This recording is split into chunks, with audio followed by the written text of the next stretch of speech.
Salam millət. Bugün Ramiz Mehdiyevin doğum günüdür. 17 aprel tarixi. 88 yaşı tamam olur. Yox, bu videoda onun doğum günündən danışmayacağam. Dostu Ramil Usubovun onun torbasını necə tikməsinə toxunacağam.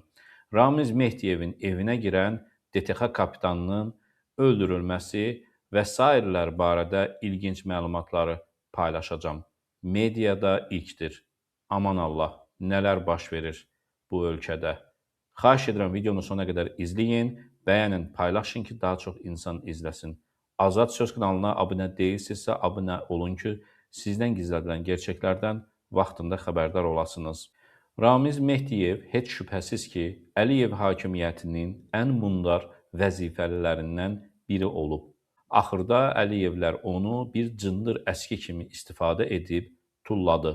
Dünənə qədər ona ağsaqqalım deyən vəzifəlilər sonda ondan üz döndərdilər, üzünə durdular. Hətta ayağının altını qazdılar, torbasının tikilməsində iştirak etdilər. Ona ağsaqqalım deyib, sonra torbasını tikənlərdən ən əsası isə Ramil Usubovdur. Əvvəla onu qeyd edim ki, Bakıda Tbilisi prospekti yaxınlığındakı Həsən Əliyev küçəsində Ramil Usubov və Ramiz Mehdiyevin yan-yana villaları var. Hətta həyətlərindən bir-birinə keçid də var. Ekranda gördüyünüz bu villaları zamanında Cavid Qurbanov tikdirib və ad günlərində hər ikisinə hədiyyə edib. Cavid Qurbanov həmin villaları keçmiş nazir Yavər Camalovun qardaşı Mərdan Camalovun tikinti şirkətlərinə tikdirmişdi. Ramil Usubovun həmin ərazidə daha 4 villası da var. Villaların birində Ramil Usubovun qızı qalır. Digərlərini isə verib xarici ölkə səfirliklərinə kirayəyə. Son dövrlərədək, yəni Ramil Usubov, Ramiz Mehdiyevin torbasını tikənədək, Ramiz Mehdiyev və Ramil Usubov öz villalarında birgə oturub tez-tez söhbətlər edib çay içərdilər. Onlara isə qardaşı övladları Hikmət Usubov və Tilman Mehdiyev qulluq edərdi. Hətta Ramiz Mehdiyev vəzifədə olan vaxtlar şəxsən Ramizin qapısını Ramil Usubov açıb örtərdi. Onu da qeyd edim ki, Ramiz Mehdiyevin evini Nəsimi rayon mühafizə polisi qoruyurdu. Hələ də polis xidməti onun qapısında keşik çəkir və nəzarət edirlər. Ramiz Mehdiyev ailə üzvlərindən başqa ən güvəndiyi vəzifəli Ramil Usubov idi. Lakin Ramil Ramizin torbasını tikdi.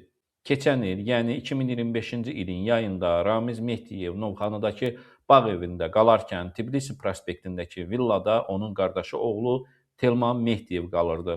Telman və Hikmət Ramizin evində yeyib içdikləri zaman Hikmət Ramiz Mehdiyevin evinə səs dinləmə cihazları yerləşdirib və beləcə Mehdiyev evə qayıtdıqdan sonra rahatlıqla dinlənilib. Elə keçən yay başqa bir ilginc hadisə də olub. Ramiz Mehdiyevin güya evini qoruyan mühafizə postunun serjant əməkdaşı, əslində isə DTX-nın kapitanı olan Sultan Xankişiyev Ramiz Mehdiyevin evinə girib, oradan nəsə götürmək istəyərkən Telman Mehdiyev tərəfindən yaxalanıb və sonra öldürülüb. Sonra isə Sultanın meyidini aparıb atıblar mühafizə polisinin tualetinə. Prokurorluqda ölümlə bağlı cinayət işi açılıb. Lakin bu ölüm işini intihar adı ilə bağlayıblar. Güya Sultanın topaza borcu olduğu üçün intihar edib. Sultanın ailəsini pul və təzyiqlə susturdular. Ölüm işi mediaya çıxmadı.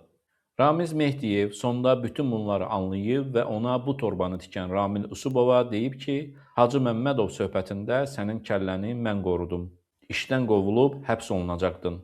Mənə görə vəzifədə qaldın. Səni qorudum. Amma indi sən mənə naxaliflik etdin. Ramil Usubov özünü, ailəsini və obyektlərini qorumaq üçün Ramizin torbasını beləcə tikdi.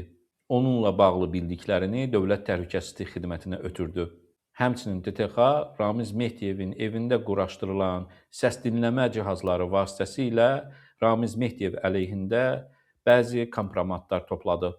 Dediyim kimi, bu işdə əsas rol alan Ramil Usubovun qardaşı oğlu Hikmət Usubov olub. Hə, bu Hikmət nə Hikmətdir, gəlin ondan və şəxsiyyətindən də danışım. Polisdə polkovnikdir. Vəlizar ləqəbli Salman Məmmədov adlı tiktokeri saxlayır. Özü Vəlizarla eşq yaşayır, arvadı isə əslən Xocavənddən olan Aslan Əskərov adlı keçmiş polis işçisi ilə gəzir. Aman Allah, bunlar nə mındar adamlardılar. Digər məlumatları növbəti videoya saxlayıram. Azad Söz kanalını izləyin və salamat qalın.